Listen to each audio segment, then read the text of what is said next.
Assalamualaikum, kembali lagi ke dapur Cik Din.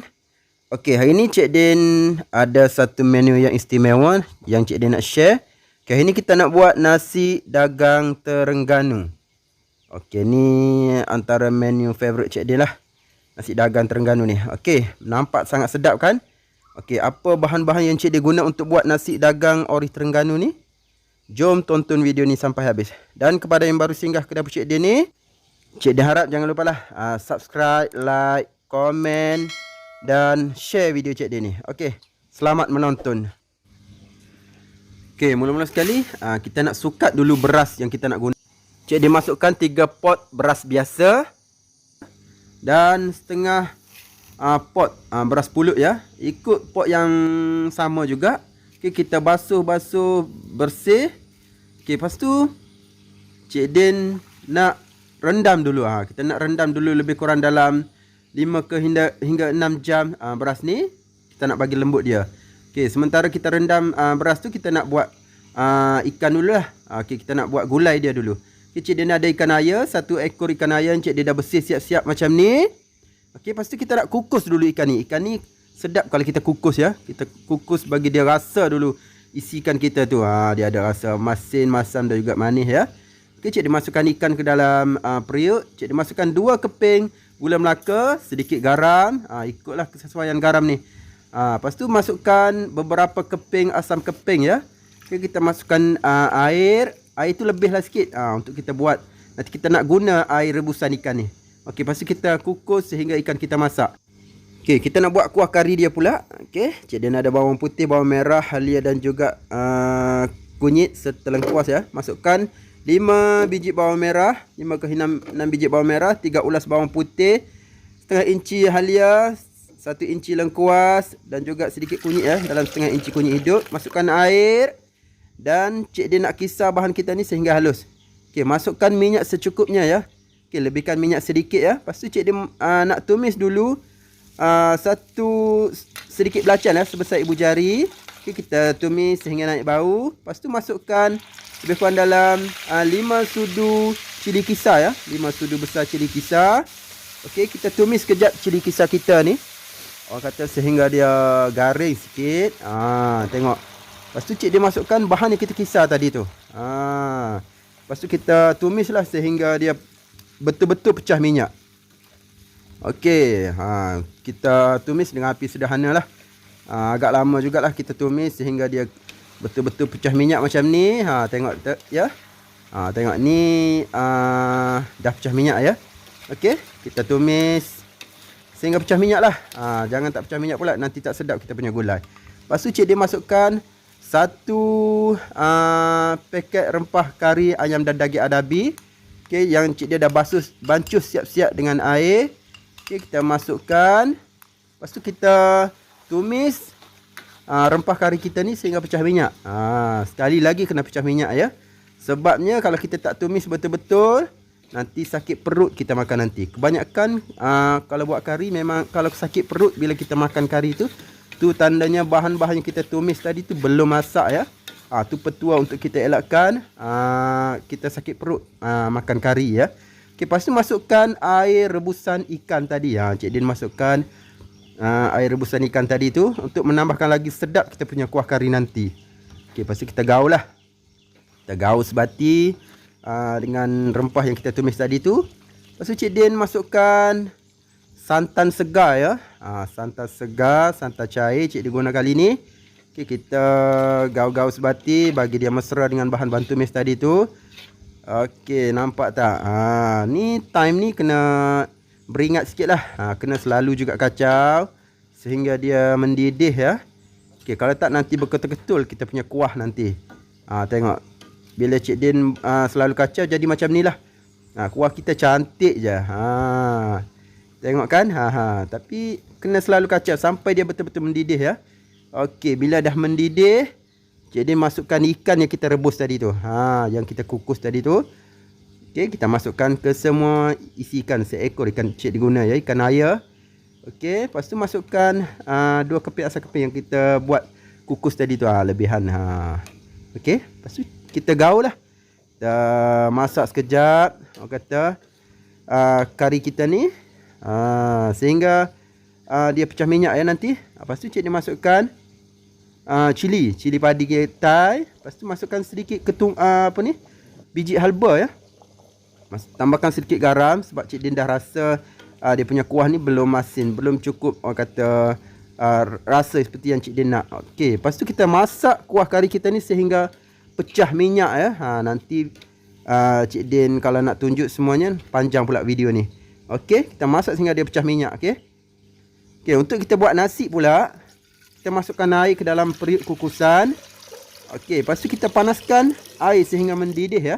Okey, bila air kita dah mendidih, kita masukkan beras yang kita dah rendam tadi tu. Kita masukkan, kita nak kukus dulu beras kita ni. Okey, kita kukus selama 2 kali ya. Okey, ni kali pertama. Okey, tengok beras kita orang kata dah hampir lembut, tapi belum cukup lembut lagi lah. Okey, kita angkat dulu beras kita ni, kita masukkan ke dalam bekas ataupun besen. Lepas tu okey, kita masukkan semua beras tadi tu. Okey, lepas tu kita masukkan air. Kita masukkan air lebih kurang dalam 1 cawan air ke, tengok bergantung kepada beras kita. Okey, lepas tu kita kacau. Lepas tu kita rehatkan lebih kurang dalam 5 minit untuk beras kita tu resap ke semua air-air yang kita masukkan tadi tu. Kita nak lembutkan sekali lagi beras kita tu dengan cara ni. Lepas tu kita kukus kembali beras kita tadi tu untuk kali yang kedua. Buat macam ni. Kalau beras nasi dagang ni memang kena buat macam ni ya. Okey, lepas tu kita rata-ratakan. Jangan tekan pula, nanti lambat masak kita punya beras. Lepas tu kita buat lubang dekat tengah tu. Tu salah satu tips untuk beras kita cepat lembut ya. Okey, lepas tu kita nak buat santan dia pula. Santan ni kita kena guna santan pekat lah. Beli dekat kedai tu, guna santan pekat. Masukkan santan ke dalam periuk, tambahkan sedikit garam dan juga gula ya. Lepas tu kita masak santan kita ni sehingga dia mendidih. Untuk kita kata nak buatkan santan kita ni dah masak dan beras kita nanti tu, nasi dagang kita nanti tu lambat basi ya. Okey. Kita tengok hasil beras yang kita kukus untuk kali kedua tadi. Nampak tak dia punya wap tu? Memang kuat ya. Tu tandanya nasi kita dah masak. Tengok dia punya saiz pun dah kata dah lembut. Dah kata dah besar sikit pada tadi tu. Okey, kita masukkan ke dalam besen yang kita guna tadi tu. Ni proses yang kedua pula ya. Okey, kita masukkan ke semua. Memang panas-panas ni, Cik Din pun tak boleh nak pegang periuk ni. Okey, lepas tu kita masukkan santan. Santan yang kita masak tadi tu. Santan ni juga kita kena masukkan panas-panas juga, terus masuk. Siap masak terus masuk.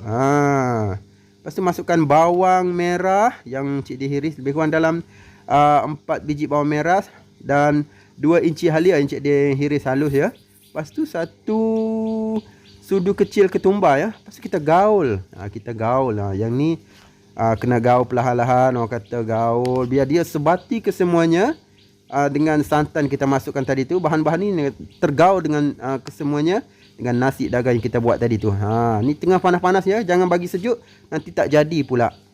Nanti susah pula kita nak gaul nanti. Memang tak jadilah.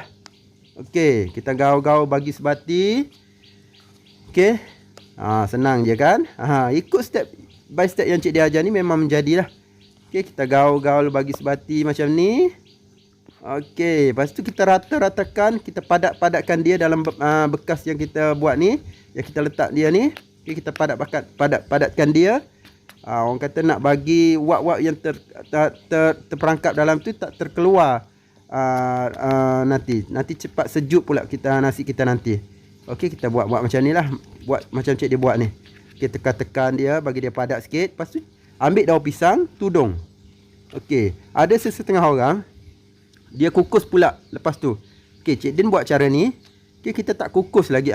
Lepas kita gaul dengan santan, kita tak kukus, kita tudung macam ni. Okey, lepas tu kita biarkan. Kita letaklah mana-mana. Lepas tu kita nak buat kita punya orang kata acar pula, acar timun. Okey, masukkan sedikit garam dan juga gula ya. Okey, masukkan cuka makan lebih kurang dalam ikut pada kesesuaian bahan yang kita ada tu. Lepas kita kacau bagi dia hancur dululah garam dan gula kita tu. Lepas tu masukkan timun, carrot dan juga hirisan bawang merah dan juga inilah lada. Lada yang Cik dia potong serum macam ni. Tu kita gaul. Gaul bagi dia rata, bagi dia sebati dengan apa ni, cuka kita tadi tu. Lepas tu acar ni kita kena perap lebih kurang dalam 2-3 jam lah. Barulah kita boleh makan dia, baru dia rasa ya. Okey, kita nak tengok kita punya nasi yang Cik Din buat tadi. Ni dia nasi dagang yang kita tak kukus pun. Okey, kita tak kukus pun. Okey, kita buat macam ni memang dah masak lah. Kita punya bawang dan juga halia dekat dalam tu memang wangi lah. Okey, kita ada nasi dagang, kari ikan dan juga acar ya. Cik Din nak hidang dulu. Okey, nampak tak dia punya beras tu, kita punya nasi tu lembut tapi orang kata tak melekat. Okey, kalau campuran yang betul memang jadi macam ni lah. Orang kata kalau kita lebihkan pulut tu memang orang kata melekat lah. Tak sedap pula kita makan. Okey, kalau lebihkan santan pun tak sedap juga nasi dagang ni. Orang kata dia jadi muak bila kita makan. Dia cepat muak bila kita nak makan tu. Okey, inilah hasil dia. Okey, kita hidangkan.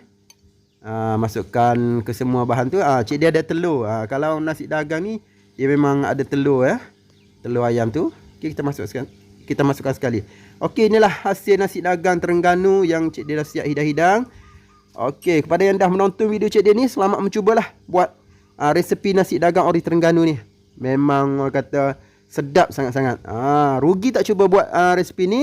Okey, memang kena cuba. Okey, sehingga kita jumpa lagi di next video. Jangan lupa cuba. Assalamualaikum. Jumpa lagi.